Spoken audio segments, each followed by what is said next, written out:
Bonjour à toutes et à tous, bienvenue sur ce sixième opus euh, de notre série de webinaires consacrés au New Space, aux challenges et opportunités pour ce nouveau, enfin pas ce nouveau, mais pour ce secteur d'activité du spatial qui évolue fortement depuis une bonne dizaine d'années maintenant.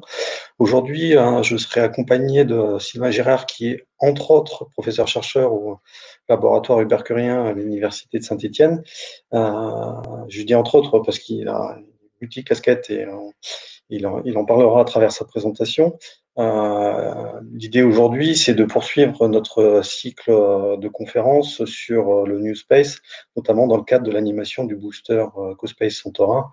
Pour rappel, les boosters sont des initiatives collective entre Paul et Cluster pour dynamiser justement euh, l'émergence de nouveaux projets et entreprises autour du New Space, donc notamment autour de la donnée et des contenus géospatiaux issus des projets européens Copernicus et Galileo, mais plus largement de toute cette effervescence autour du spatial et qui concerne à la fois sur les lanceurs et sur toutes les technologies afférentes au spatial dues au développement de la servicialisation qui s'opère aujourd'hui dans l'espace, comme vous avez pu le découvrir le mois dernier. Pour revenir un petit peu sur la présentation de ce cycle de conférences, donc on a pour volonté de créer un écosystème autour des technologies et des solutions et de faire émerger des solutions autour du New Space. Et donc pour ça, c'est de créer un moment de rendez-vous mensuel qui vous permette de découvrir différentes facettes de cette transformation numérique du spatial.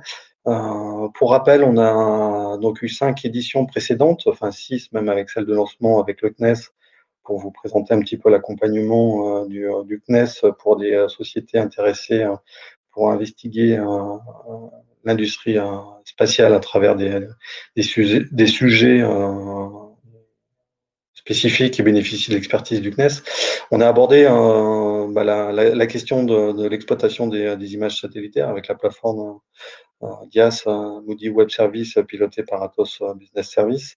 On a vu aussi l'évolution des planétariums et des dômes, notamment comme nouveaux lieux ou living lab d'expérimentation et de projection de contenu innovants. On a vu aussi à travers Squadron System la conquête de Mars à travers la conception d'un drone et des problématiques que pose le pilotage d'un drone dans un milieu aussi contraint que la surface martienne et de voir comment cette transposition, ces axes de recherche bénéficient à l'activité de la société au quotidien. On a abordé aussi la question de l'accompagnement et des partenariats avec le monde académique et notamment à travers le retour d'expérience du CESU, qui est le Centre spatial universitaire de Grenoble. On a abordé avec le Space Application et Nucleus VR la servicialisation de l'industrie spatiale et notamment de voir comment la plateforme internationale était de plus en plus un lieu de service et de business tout simplement, et que certaines solutions étaient possibles à ce niveau-là et que c'était juste une prémisse de ce que sous-tend l'évolution du spatial. Et aujourd'hui, on va aborder la question de la radiation, parce que qui dit partir dans l'espace dit aussi être soumis à des contraintes très fortes. Et donc là, sur une dimension peut-être plus matérielle, de voir quels sont les enjeux derrière tout ça. En perspective, on envisage d'évoquer la dimension militaire du spatial. Un gros sujet aussi qui devrait arriver, c'est les financements européens. Donc j'espère qu'on aura l'opportunité de monter un événement sur ces deux sujets très prochainement. Quelques éléments d'information pour conclure sur cette série de webinaires. N'hésitez pas à me contacter, notamment et à contacter Minalogic si vous présentez des intervenants ou des sujets que vous aimeriez voir à travers cette série de webinaires, de nous solliciter éventuellement si vous estimez être expert dans un domaine, de manière à ce qu'on puisse programmer un événement dans le cadre de ces webinaires. Le prochain, à noter dans dans vos agendas, c'est le 27 avril, même heure, 1h30, l'après-midi. Et donc, je vous donne dès maintenant rendez-vous le 27 avril. Avant de passer la main à mon intervenant, je vais juste rappeler quelques informations concernant l'actualité dans le New Space. Pour rappel, on avait abordé la question sur le plan de relance au niveau national qui est en cours de réalisation, et notamment sur le volet C où les choses vont bientôt apparaître, notamment avec une publication en avril des thématiques sur lesquelles les entreprises vont pouvoir, les PME vont pouvoir se mobiliser pour répondre à un appel à projet et obtenir des financements. Donc, c'est de favoriser le tremplin vers l'exploitation, notamment applicatif. Donc, le volet C des pitch D s'inscrit dans un plan plus global à plusieurs niveaux qui sont matérialisés ici avec un financement sur Vernon qui est plus en lien avec les projets européens. Il y a eu un autre volet A qui était un appel d'offres thématisé qui a eu lieu en début d'année. Un volet B aussi qui était dans le premier trimestre avec des appels à projets qui étaient pilotés par le CNES. Et là, idem, piloté par le CNES, devrait émerger la série des pitch D. Je vais rentrer un peu plus en détail de ce que ça signifie. Et le quatrième volet, qui est sur le plan NanoSat, comme vous avez pu le suivre, il y a eu un appel à manifestation d'intérêt justement pour évoquer les besoins pour la filière nanosatellite. Aujourd'hui, il y a des groupes de travail qui se sont montés. Il y aura un appel à projet qui devrait émerger deuxième semestre. Donc, pour revenir sur les pitch D, l'idée, c'est de favoriser l'émergence de projets, d'initiatives autour des applications spatiales. Et donc, théoriquement, on devrait avoir l'ouverture des appels à projets avec l'identification des thématiques attendues à partir du 5 avril. Le 5 avril, temps férié, pour compter une publication de l'appel dans la semaine et avec une fermeture de cet appel à projet au mois de mai. L'idée, c'est de remettre des prix allant de 50 000, 75 000 ou 100 000 euros avec un comité de sélection qui sera basé principalement avec des représentants de l'État, des régions, du CNES et un ajout d'experts avec potentiellement des représentants des différents boosters. Les pitch D sont, je dirais, la finalité de cet appel à projet. Les pitch D auront lieu, eux, de septembre à octobre et seront répartis sur différents sites un peu partout en France en lien avec les régions. Et donc, dit un pitch D aujourd'hui sont prévus durant ces 2 mois en fin d'année. Et un notamment qui devrait se dérouler en Auvergne-Rhône-Alpes. La durée de l'événement sera d'une heure et demie et permettra de mettre en avant les lauréats des différents appels à projets. Savoir que les thématiques seront régionalisées par rapport à l'événementiel, mais sera surtout générique pour toutes les personnes qui veulent y souscrire. Autre information aussi extrêmement importante, c'est dans le cadre de l'accompagnement du pôle, vous sensibilisez toujours sur les appels à projets pour financer des innovations qui pourraient être en lien avec le spatial. Si le concours Innov est pas forcément fléché comme il a pu l'être par le passé sur le spatial, il reste néanmoins la thématique Deep Tech qui peut être un élément technologique contextualisant le projet dans le spatial. Pour vous rappeler aussi que l'accompagnement du pôle se fait sur une période d'1 mois avec une attente des dossiers le 24 avril idéalement pour pouvoir soumettre et vous entendre en audition le 4 mai de manière à vous remettre une attestation de labellisation et surtout vous avoir fait des recommandations pour optimiser votre dossier pour l'échéance du 11 mai. Donc, si vous voulez avoir plus de renseignements sur le concours Innov, n'hésitez pas à revenir aussi vers moi.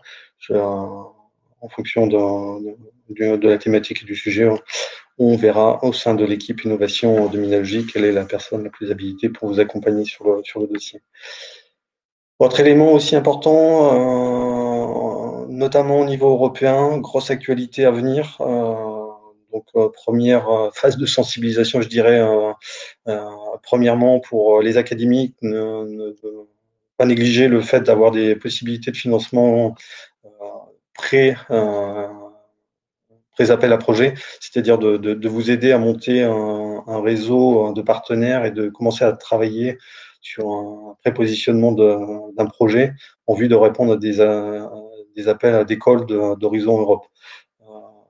Donc là, vous avez avec le MRSEI une possibilité d'avoir un financement de 30 000 € sur une période de 24 mois, et donc avec plusieurs sessions de dépôt à la prochaine étant de cette juillet. Donc n'hésitez pas à revenir aussi vers nous si vous avez quelconque besoin, et pour avoir un soutien aussi, une labellisation du pôle sur la démarche, et vous aider à identifier aussi la partie industrielle qui pourrait compléter le consortium. Autre point, donc en vue d'Horizon Europe, donc c'est le nouveau programme CAM européen qui débute à partir de 2021. Déjà dans le cadre du dimensionnement des différents appels à projets, vous rappeler que le spatial a été intégré avec le numérique, et dans la destination 5 de l'ensemble des appels à projets qui concerne plus spécifiquement le spatial. On a déjà identifié 31 potentielles opportunités de financement à travers différentes thématiques. Si vous êtes intéressé dans cette démarche européenne, n'hésitez pas à revenir aussi vers l'équipe innovation, et notamment en lien avec Laure Quintin sur la partie accompagnement, pour vous aider à trouver éventuellement des partenaires ou à optimiser votre dossier. Dernière news que je voulais vous partager, la Fondation Van Allen à Montpellier a fait un appel à idées, donc qui est ouvert principalement pour les scientifiques, les ingénieurs et les étudiants, pour faire émerger d'ici le 30 avril des idées pour apporter des solutions pour lutter contre la pollution marine, et notamment sur une région méditerranéenne assez spécifique. Voilà. Le dernier événement que je voulais partager avec vous, qui aura lieu le 15 et 16 septembre 2021 au World Trade Center de Grenoble, et le Geodata Days, qui a un corollaire aussi quand on parle spatial sur la partie géomatique, et donc tout ce qui va être en lien avec la cartographie et les solutions spatiales peuvent apporter aussi énormément d'éléments pour compléter ce qui est fait au niveau représentation territoriale et de la planète plus largement. J'en ai fini pour ma courte introduction. Je vais demander à Sylvain Girard de me rejoindre. Donc, Sylvain Girard est professeur à l'université Jean Monnet Saint-Étienne, et notamment au laboratoire burkerien, lauréat 2014 du prix Léon Nicolas Bruyant, responsable du projet Lumina dont il va vous parler, et membre de l'équipe matériaux pour l'optique et la photonique en environnement radiatif extrême. Comme je vous disais, il a plusieurs casquettes à son arc. J'en ai même peut-être encore oublié, donc il va tout nous dire, se présenter et introduire ce qu'est la radiation, et puis de montrer en quoi aujourd'hui les industriels du territoire peuvent bénéficier aussi d'un accès peut-être au spatial par une offre de services et d'accompagnement privilégiée. Sylvain, je te remercie. Je te passe la parole. Merci beaucoup pour l'introduction. Donc, je vais vous présenter effectivement la problématique des radiations pour le spatial. Donc, je vais essayer d'abord de faire une courte introduction sur qu'est-ce que les radiations dans l'espace, et également en profiter pour vous présenter les travaux que l'on mène au laboratoire hypercurien sur cette thématique. Donc, deux exemples d'activités que l'on a en collaboration avec notre partenaire XBlue pour développer des fibres optiques soit tolérantes, soit sensibles aux radiations. Et enfin, je voudrais profiter de l'opportunité offerte aujourd'hui pour vous parler du projet RadNext qui pourrait intéresser certains d'entre vous, car c'est une opportunité qui va apparaître en 2021 d'avoir accès à des moyens d'irradiation pour qualifier des technologies pour le spatial notamment, mais pas uniquement. Donc au niveau de l'environnement spatial, comme vous le savez probablement tous, les conditions sont quand même assez extrêmes. Donc tous les véhicules spatiaux, et en particulier les matériaux qui vont être situés en peau de satellite, vont être soumis à un environnement qui est très sévère. Donc il y a le risque de débris spatiaux dont on parle beaucoup actuellement. Il y a toute la problématique des variations thermiques, notamment pour les missions vers les lunes de Jupiter. Il y a la problématique du vide. Et enfin, la problématique des radiations, donc, qui sont causées par des particules hautement énergétiques. Et c'est de celle-ci que j'aimerais vous parler aujourd'hui. Donc, tout d'abord, si on reste proche de la Terre, on peut distinguer trois principaux profils d'environnement radiatif. qui sont liées à des orbites utilisées pour différentes applications. Donc la première orbite, c'est l'orbite basse. Typiquement, on est à moins de 2000 km d'altitude. Et c'est typiquement l'orbite standard dans laquelle nous allons retrouver les satellites d'observation de la Terre, par exemple. Ensuite, on monte un petit peu en altitude entre 2000 et 36 000 km. Donc généralement, c'est ici que l'on trouve les satellites GPS, par exemple. Et ensuite, à 36 000 km, on a l'orbite terrestre géostationnaire, où on va retrouver tous les satellites, notamment de télécommunications. Comme vous avez dû le voir dans les dernières infos, on parle de plus en plus aussi de ce qu'on pourrait qualifier de missions lointaines, c'est-à-dire au-delà des orbites terrestres.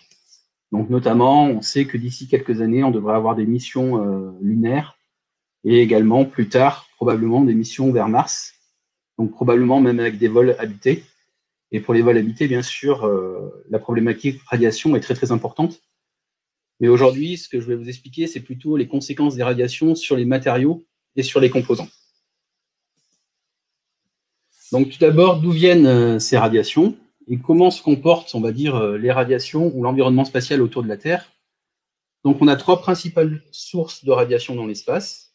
Ceux que l'on trouve plus ou moins partout, c'est les rayons cosmiques, galactiques et extragalactiques, qui sont des particules de très haute énergie, qui peuvent être très dommageables pour nos technologies. On a également des particules énergétiques solaires. Donc ces particules énergétiques solaires, on a en quelque sorte aussi une météo. Suivant le cycle solaire, on peut avoir plus ou moins de radiation associée à cette contribution. Et enfin, autour de la Terre, on a ce qu'on appelle les ceintures de Van Allen, qui sont des ceintures qui piègent les particules et qui, en même temps, nous protègent des radiations.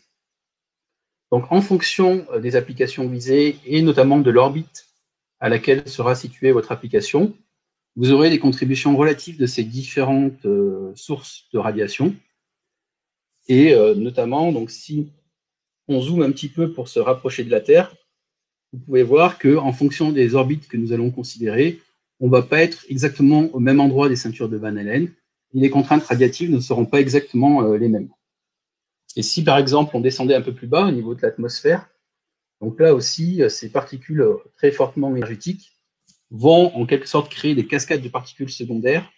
Et dans ce cas-là, pour l'aéronautique, par exemple, la principale source de radiation à considérer, ce seront plutôt ce qu'on appelle des neutrons atmosphériques, qui sont on va dire des résidus de l'interaction de ces particules énergétiques avec notre atmosphère. Donc voilà pour ce qui concerne les types de radiation que l'on a à considérer. On peut considérer que ces radiations vont interagir avec quasiment tous les matériaux, toutes les technologies. Et maintenant, on a besoin de considérer deux familles d'effets. La première famille, c'est ce qu'on appelle les effets de doses cumulées. Donc ça peut être des doses liées à des phénomènes d'ionisation dans la matière ou des phénomènes de déplacement atomique. Donc TID, c'est pour Total Ionizing Dose. Un DDD, c'est pour Displacement Damage Dose. Mais le point commun entre ces deux mécanismes de dégradation, c'est que ce sont des effets cumulatifs et long terme. C'est-à-dire que généralement, votre technologie va se dégrader petit à petit jusqu'à arriver, par exemple, à un moment où la technologie ne sera plus fonctionnelle. Donc ces effets cumulatifs sont principalement liés aux électrons et aux protons. Et les sources de ces électrons et protons sont essentiellement les éruptions solaires, donc qui peuvent faire fortement varier l'environnement radiatif quasiment d'une semaine à l'autre. Et également, pour tout ce qui concerne l'orbite terrestre, on doit également se méfier très fortement de ce qu'on appelle l'anomalie de l'Atlantique Sud, que vous voyez ici. Vous voyez qu'on a un pic de radiation donc dans cette zone-là, à côté du Brésil, qui s'explique, alors je ne vais pas rentrer dans le détail, mais par le décalage que l'on a entre les pôles magnétiques terrestres et les pôles géographiques terrestres. Donc, les conséquences de ces effets cumulatifs sont, par exemple, des décalages de seuil dans des composants électroniques, une augmentation de la consommation ou des courants de fuite dans des composants électroniques. On peut également avoir parfois une perte de sensibilité ou de fonctionnalité. Et pour des matériaux plutôt optiques, tels que les fibres optiques ou par exemple les verres des télescopes, on va avoir un phénomène de radionoircissement, c'est-à-dire que petit à petit, le verre va s'obscurcir et transmettre moins bien la lumière. Donc ça, c'est la première grande famille d'effets. Et pour les fibres optiques dont je vais vous parler plus en détail plus tard, ça sera l'effet principal, ce sera des effets cumulatifs. Ceci dit, avec l'intégration de plus en plus effective des technologies microélectroniques, on commence à avoir des composants qui sont d'une taille comparable à la taille, on va dire la trace, l'effet que peut avoir une particule dans un matériau. Et ceci nous amène à considérer ce qu'on appelle des événements singuliers, ou Single Event Effects, donc SEE. Et donc ça, c'est des événements qui sont causés par une particule unique. Donc ça, c'est très différent en termes de méthodologie par rapport aux effets cumulatifs, parce qu'ici, en fait, ce que vous allez calculer comme risque, ça va être plutôt une section efficace, c'est-à-dire quel est mon risque de rencontrer cette particule et quel est le risque que cette particule cause une défaillance majeure. Donc parmi les SEE, on a de très nombreux types de SEE. Donc notamment un type de SEE qui est très étudié, c'est les SEU, donc les Single Event Upset, donc, qui sont des erreurs qu'on appelle soft dans le sens où elles sont non destructives. Et c'est par exemple ce qui va vous générer un pic de courant transitoire dans un composant ou un basculement de bits dans une mémoire, par exemple une mémoire type SRAM. Donc ça, c'est des choses qui peuvent se gérer avec des phénomènes de redondance, par exemple, ou de réinitialisation de votre composant. Et ce sont souvent des choses que l'on peut traiter soit au niveau composant, donc rendre notre composant intrinsèquement plus résistant à ces effets-là, ou alors au niveau système, en mettant en place des techniques pour aller corriger les erreurs que pourrait causer un événement singulier. On a d'autres types d'événements qui sont beaucoup plus embêtants et qu'on appelle hard. Donc, ceux-ci peuvent causer réellement une perte du dispositif. Donc, ça peut être le cas, par exemple, de ce qu'on appelle les SEL, les Single Event Latch-up, qui, eux, vont entraîner un courant de fonctionnement qui sera supérieur aux spécifications du dispositif. Et là, si vous ne prenez pas en compte cet effet-là dans la conception de votre carte, vous pouvez avoir des phénomènes qui sont destructifs. Donc, le plus souvent, une des premières choses à faire quand on envoie de l'électronique dans le spatial, c'est de s'assurer que notre système ne sera pas sensible à ce qu'on appelle le latch. Un autre effet qui est illustré sur cette figure à droite, je ne sais pas si vous pouvez voir ma souris, mais vous voyez que le composant ici a été complètement détruit par le passage d'une particule unique. Et cet effet-là, c'est ce qu'on appelle le single event burnout. Donc là, on a une destruction totale du composant. Donc bien entendu, il faut se prémunir de ces effets-là. Et la difficulté, c'est qu'il faut être capable en fait, d'avoir des outils sur Terre, donc des moyens d'irradiation, qui vont permettre de reproduire ces particules que l'on peut retrouver dans l'espace. Donc ça veut dire qu'en fonction des technologies, il faut prendre soin de bien tester la vulnérabilité de cette technologie aux effets que l'on attend pour la mission que l'on vise.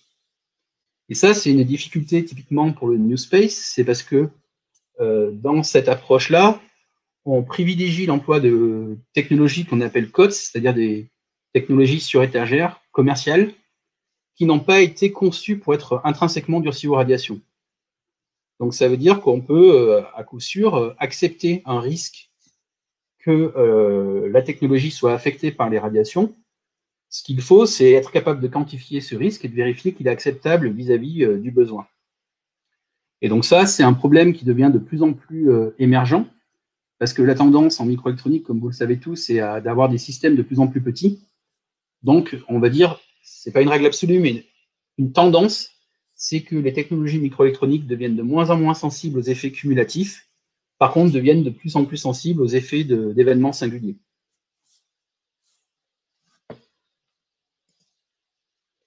Donc, c'est le point important sur lequel je voudrais insister, c'est que finalement, si vous envoyez par exemple un composant électronique dans l'espace, si vous avez un seul événement singulier hard, destructif, cela peut causer la perte d'une mission. Et la difficulté, c'est que quand vous allez qualifier votre composant, vous aurez un risque avec une probabilité, sachant qu'on ne peut pas maîtriser quand la probabilité que la particule arrive se déroulera. Donc ça peut être au début de la mission ou à la fin de la mission. Le risque nul n'est pas vraiment possible. Donc, comment faire pour tester ces événements singuliers sur Terre? Donc, tout d'abord, il faut comprendre quelles sont les particules qui causent les événements singuliers dans l'espace. Donc, principalement, ce seront les rayonnements cosmiques, que l'on peut généraliser sous forme d'ions lourds, par exemple, et également les protons de très haute énergie. Donc, sans rentrer trop dans le détail, les mécanismes d'interaction de ces différentes particules avec les composants ne sont pas tout à fait identiques, ce qui implique qu'il faut bien tester les composants avec les particules dont on a à se protéger. Donc, si les ions lourds provoquent plutôt des SE par effet d'ionisation directe, les protons, eux, pourront provoquer des SE aussi par effet d'ionisation directe, mais uniquement dans des dispositifs très très sensibles. Mais comme je vous l'ai dit, on devient de plus en plus sensible. Le plus souvent, les protons vont en fait générer d'autres particules, et c'est ces particules secondaires qui sont elles-mêmes susceptibles de générer un SE. Donc, bien sûr, on a pris en compte ces risques, et par exemple, l'Agence spatiale européenne, donc l'ESA, a tout un réseau de moyens d'irradiation en Europe qui autorise de tester des technologies microélectroniques avancées pour le spatial. Donc, en combinant ces tests sous radiation avec des particules qui sont proches de celles que l'on rencontre dans l'espace et en faisant un gros travail de modélisation aussi, donc souvent ce sont des modélisations assez lourdes multi-échelles, on arrive à calculer le risque SEE, qui finalement sera la probabilité qu'un type de SEE se réalise, multipliée par la conséquence ou le dommage subi s'il se produit. Donc, comme je vous l'ai dit, ça sera le plus souvent différent de zéro. Le tout est de savoir où on place le curseur pour prendre et définir un risque que l'on jugera acceptable. Donc voilà pour l'introduction. Donc je vais vous parler maintenant de ce qu'on fait au laboratoire Hubert Curien. Donc nous, notre spécialité, c'est un peu toutes les technologies basées sur les fibres optiques. Et notamment, tous ces travaux sont menés dans le cadre d'un laboratoire commun, donc le Lab H6, que l'on a avec la société XBlue, que probablement certains connaissent. Donc, pourquoi on s'intéresse aux fibres optiques pour le spatial, mais pas uniquement pour le spatial? C'est tout simplement parce que cette technologie-là, elle a de très nombreux avantages. Elle a tout d'abord une bonne immunité électromagnétique. On peut, avec les fibres optiques, concevoir des systèmes de transmission de données ou des capteurs avec une grande bande passante et une grande capacité de multiplexage. Elles sont faiblement atténuantes, au moins avant une radiation. Et pour le spatial, par exemple, un avantage certain est que leur poids et leur volume est très réduit.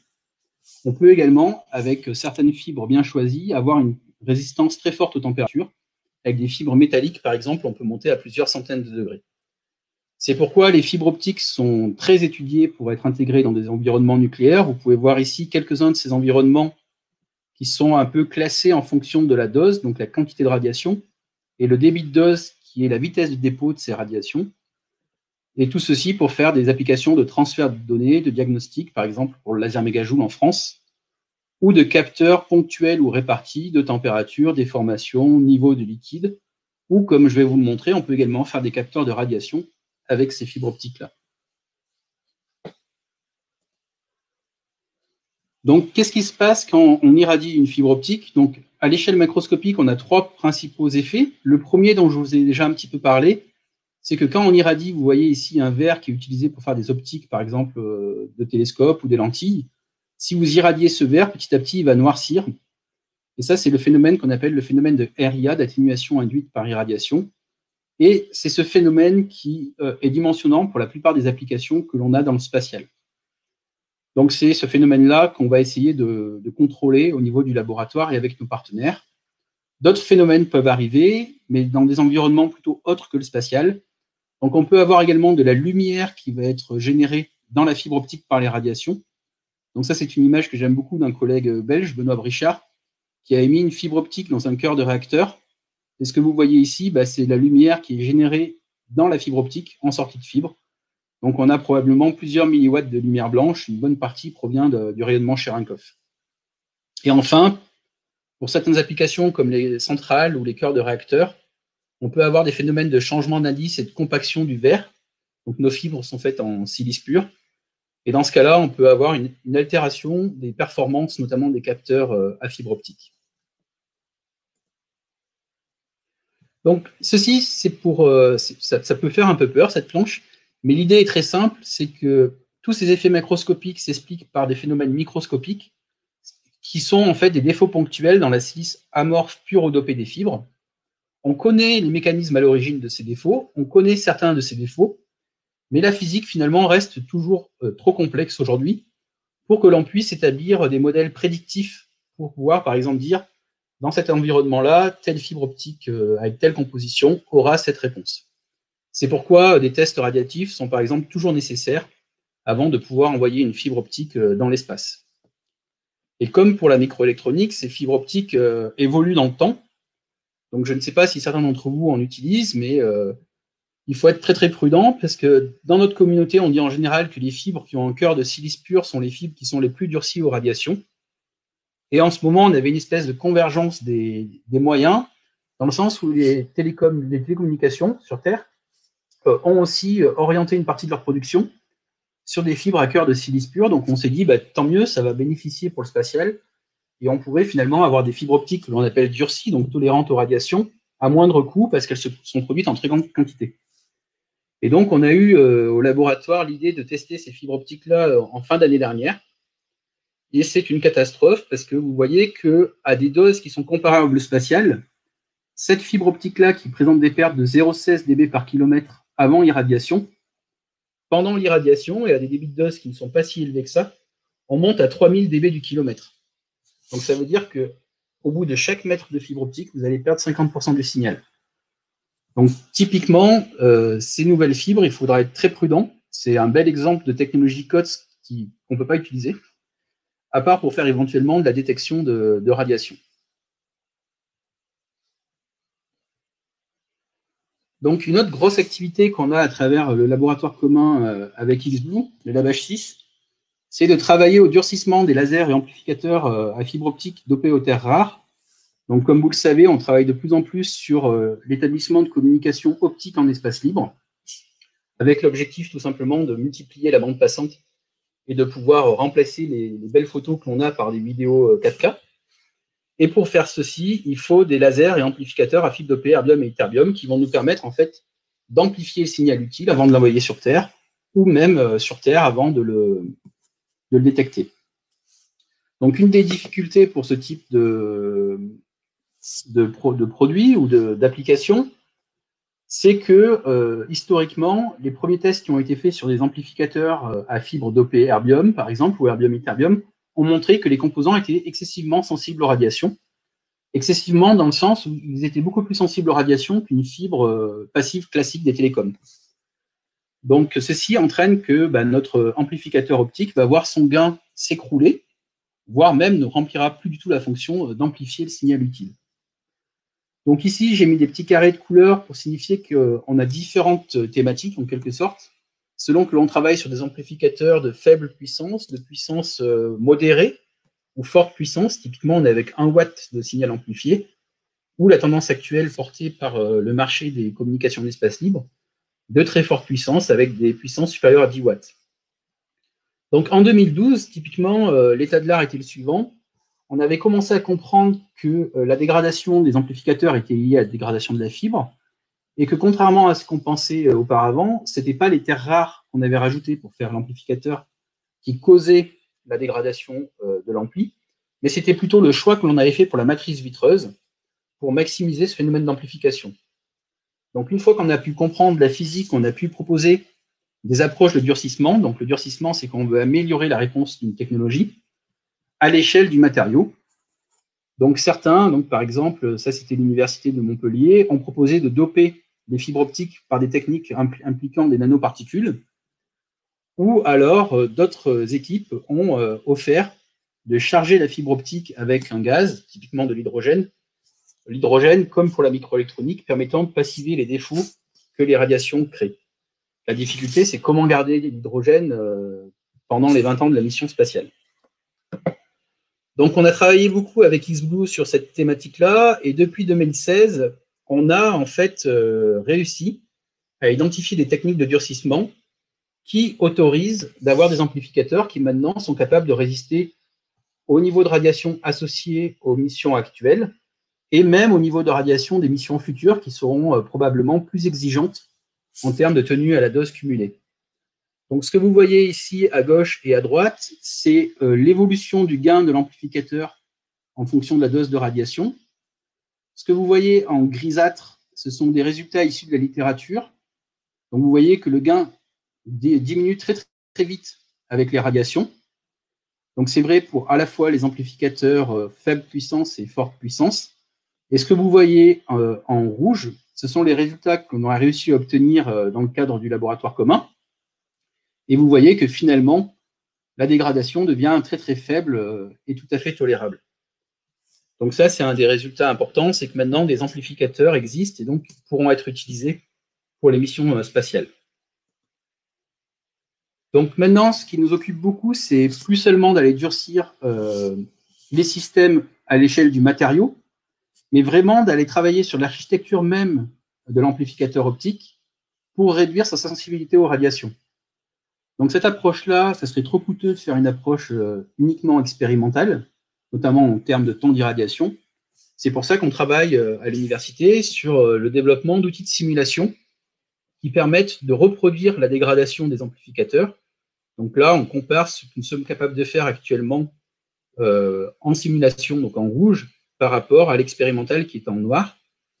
Donc on a déjà bien progressé, on arrive à prédire la vulnérabilité du système sous irradiation, et maintenant on peut utiliser les codes pour orienter les choix sur comment bâtir l'amplificateur pour qu'il résiste à une mission donnée. Pour nous maintenant, les challenges sont les suivants, c'est de prendre en plus des effets de température, des effets de radiation, des effets de température qui apparaissent quand on va en fait envoyer de très fortes puissances lumineuses. On envoie de telles quantités d'énergie dans la fibre que celle-ci chauffe.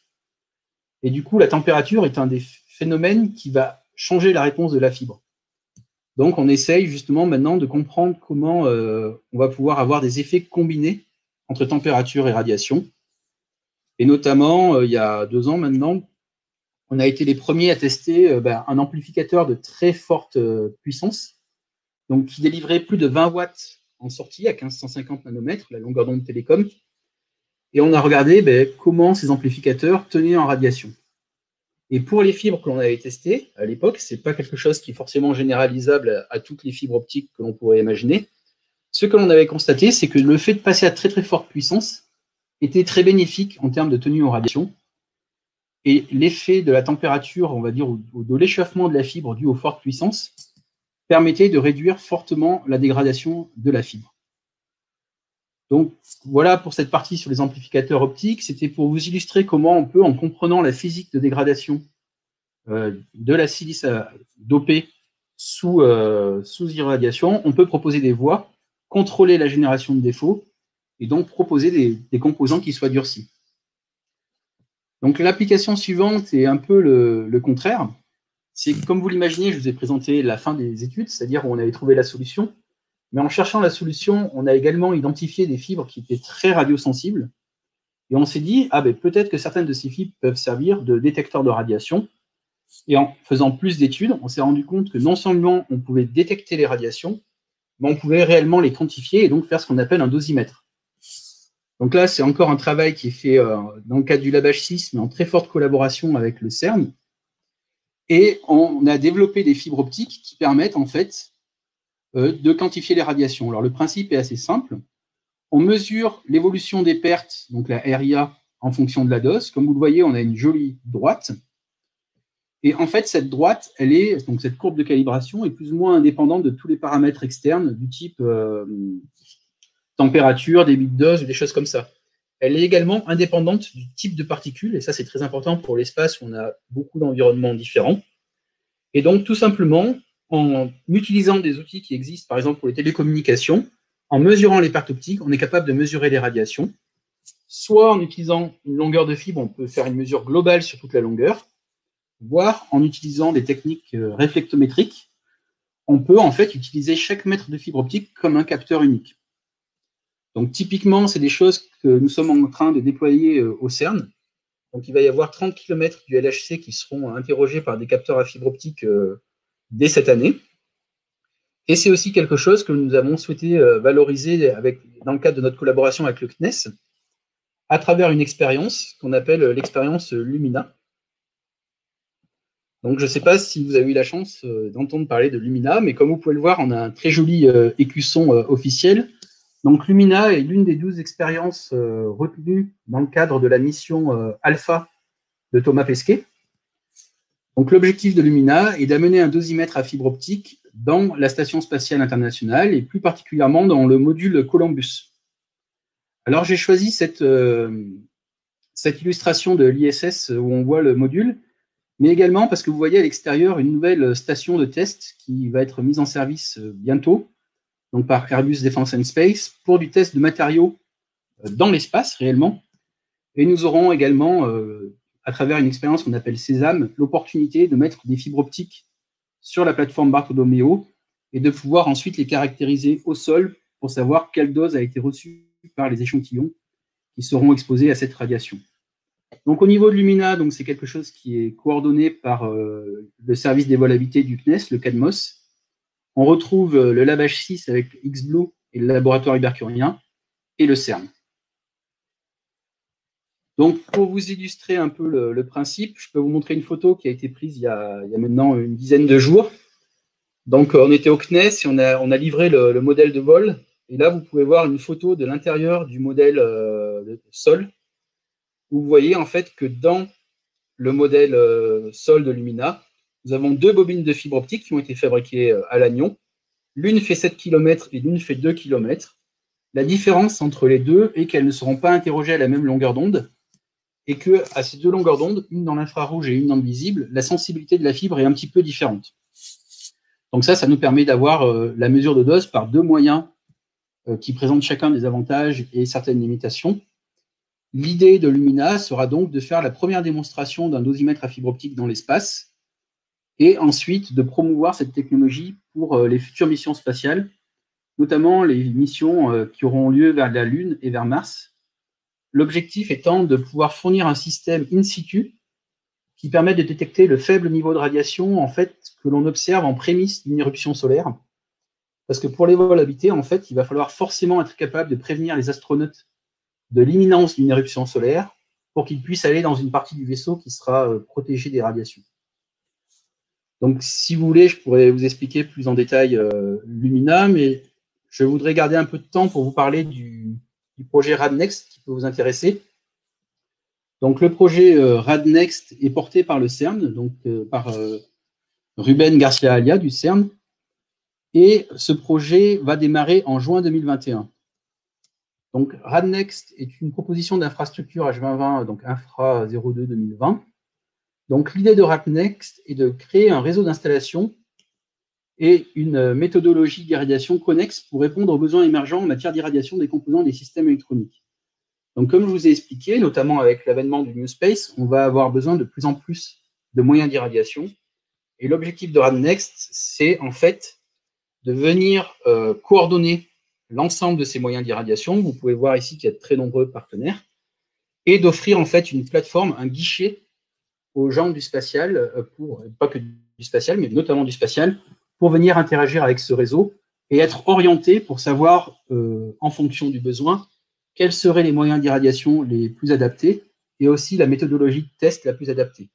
Par exemple, pour quelqu'un qui vient avec une carte microélectronique entièrement développée avec des technologies avancées, on ne va pas aller faire du test composant par composant, mais le test se fera forcément au niveau système.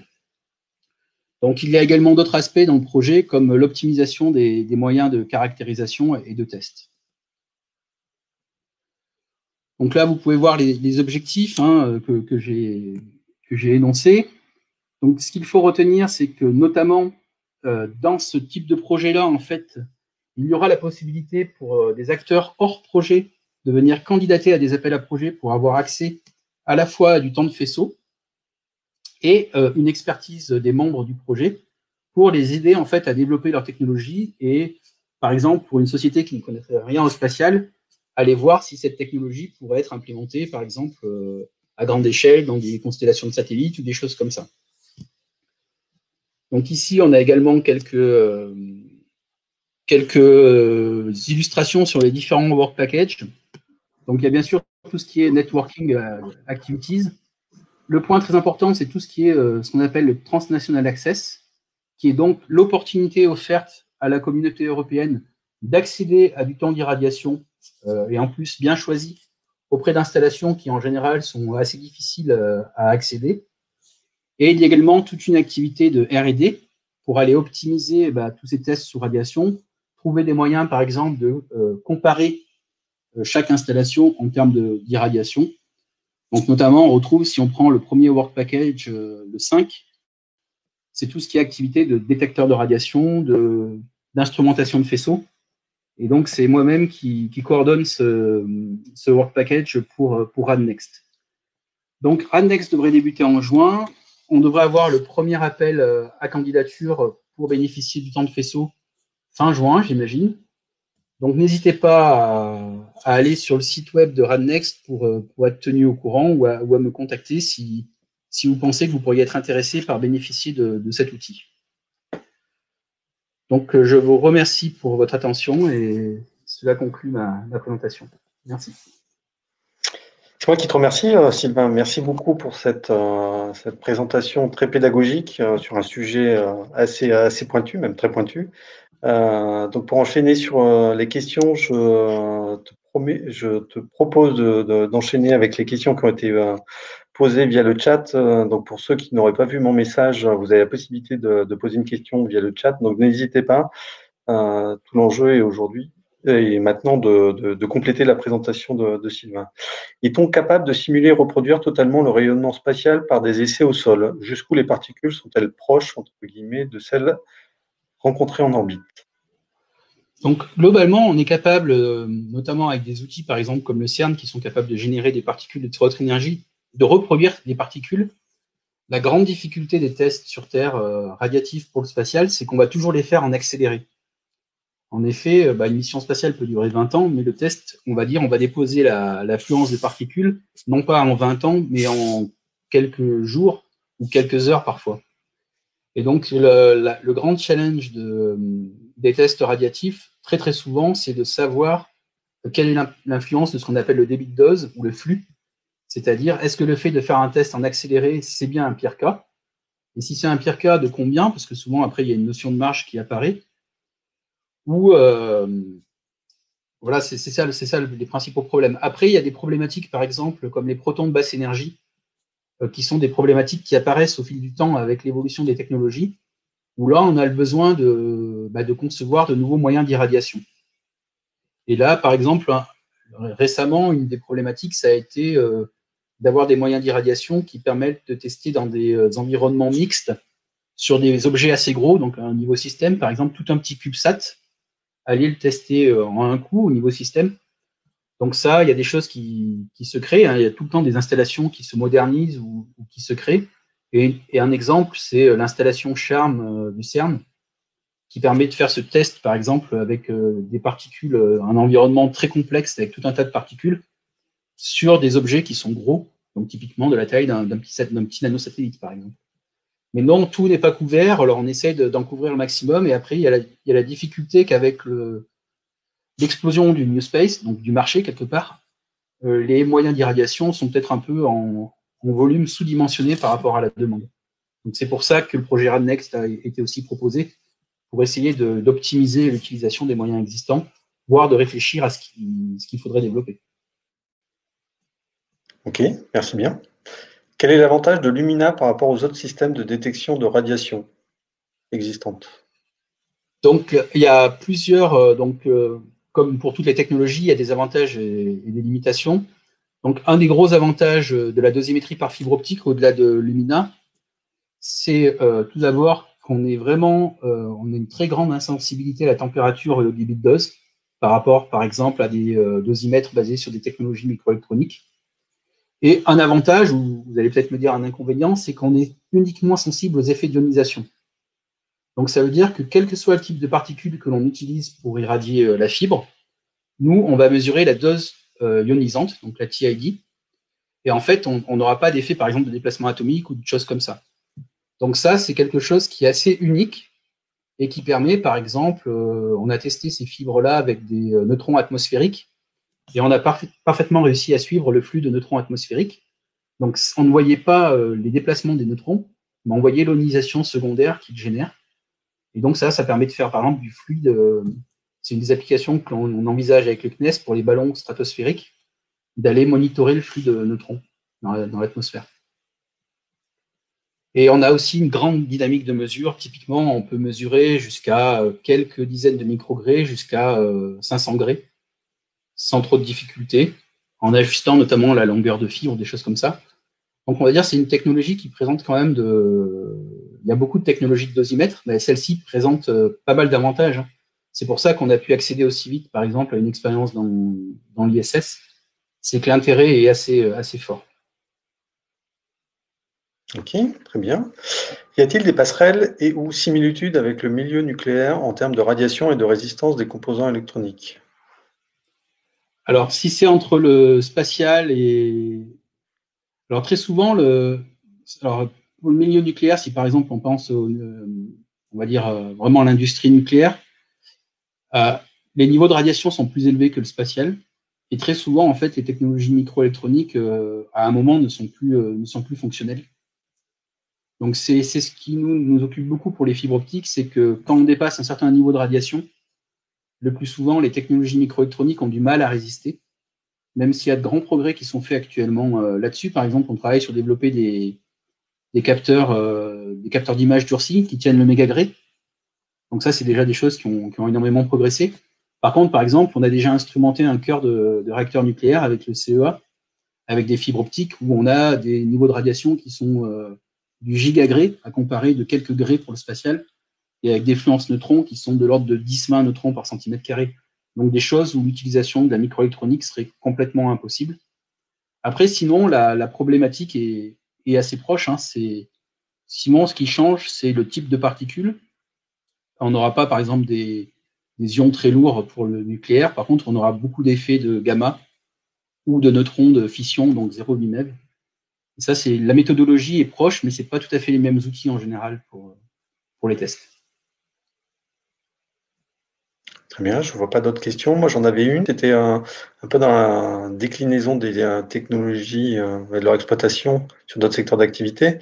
Est-ce qu'au niveau des radiotélécommunications ou des systèmes informatiques, c'est des choses aussi qui peuvent avoir un usage? Je pense notamment suite à des orages solaires, des tempêtes solaires, des grosses coupures de systèmes informatiques, notamment qui avaient eu lieu, je crois, en Amérique du Nord. Est-ce que c'est des choses sur lesquelles il y aurait des impacts ou enfin des cas d'usage d'applicatifs? Donc en fait, là, j'ai parlé essentiellement du spatial, j'ai parlé un petit peu de l'aéronautique, mais il y a toute une thématique qu'on appelle au sol, donc le ground. Et là, déjà, les radiations sont déjà un problème. Donc par exemple, les grosses baies des systèmes de télécommunications Cisco sont durcies aux radiations. Si on ne durcissait pas aux radiations les systèmes de communication actuels, on aurait plusieurs plantages par seconde. On a déjà des problématiques, par exemple, ça a déjà été rapporté, l'événement singulier dans des pacemakers, par exemple. Donc il y a déjà toute une problématique au sol. Donc c'est déjà pris en compte. Et par exemple, même pour le marché automobile, où on a de plus en plus d'implémentation d'électronique. Alors bien sûr, le niveau de radiation au sol est beaucoup plus faible. Et comme on multiplie, on va dire, le nombre de composants qui peuvent être impactés, c'est quelque chose qui déjà est regardé. Donc notamment le projet RadNext on va dire dans les domaines du nucléaire qui l'interrogent. On retrouve le nucléaire civil, on retrouve le spatial, toutes les applications aéronautiques et aussi ce qu'on appelle le on-ground et aussi toute la physique des accélérateurs où il y a beaucoup de radiation. Mais déjà maintenant, je me souviens qu'une fois on m'avait expliqué qu'un tiers des écrans bleus Windows que l'on a, c'est dû à des événements singuliers. D'accord. Et du coup, pour tirer la pelote jusqu'au bout, est-ce qu'on peut réfléchir à des questions de cybersécurité? C'est-à-dire, est-ce que si ces phénomènes-là naturels, finalement, est-ce qu'on peut pas aussi les provoquer pour justement enrayer des circuits électroniques ou des choses comme ça? Je pense que tout est possible. Après, les radiations, donc c'est peut-être quelque chose que je n'ai pas mentionné, mais typiquement la dose létale pour un humain, c'est 5 Gray. Donc vous voyez, quand pour le spatial, on peut être à une dizaine, centaine de degrés pour les missions les plus longues et les plus lointaines. Il faut faire les radiations. En général, là où on essaye d'instrumenter, c'est pas quelque chose où on va dire la présence humaine est possible. Donc j'espère que personne n'aura l'idée d'utiliser les radiations comme outil d'attaque cybersécurité. Très bien. Et Je oui, il y a vois. des Oui. applications militaires, hein, j'imagine. Ok, bah, ça sera ça. Bah, très bonne transition. J'espère qu'on Voilà. abordera les questions ministères lors du prochain webinaire. Je vois qu'on arrive à la fin, à l'échéance de ce webinaire. Encore un grand merci, Sylvain, pour ta Merci à présentation vous. et la pédagogie dont tu as fait preuve. Remercier aussi tout le monde pour votre présence et vos questions. Un petit, enfin, un petit. Un petit rappel, oui, sur la prochaine édition qui aura lieu le 27 avril, mais surtout un grand merci aussi à ma collègue Nathalie qui pilote à distance cet événement. Et enfin, pour finir, j'ai vous rappeler aussi, enfin pour vous annoncer que les vidéos des sessions, des webinaires seront bientôt disponibles d'ici la fin de semaine sur notre chaîne YouTube. Donc n'hésitez pas. J'en profite aussi pour faire un petit dérivé sur YouTube que le pôle propose aujourd'hui aussi la possibilité à ses adhérents de bénéficier d'un accompagnement sur de la vidéo de 2-3 minutes pour se présenter et être présent justement sur cette chaîne. Donc n'hésitez pas à revenir vers nous si vous êtes intéressé pour mettre en avant votre structure. Je vous dis à bientôt, dans un mois, et puis encore merci Sylvain, et à très bientôt.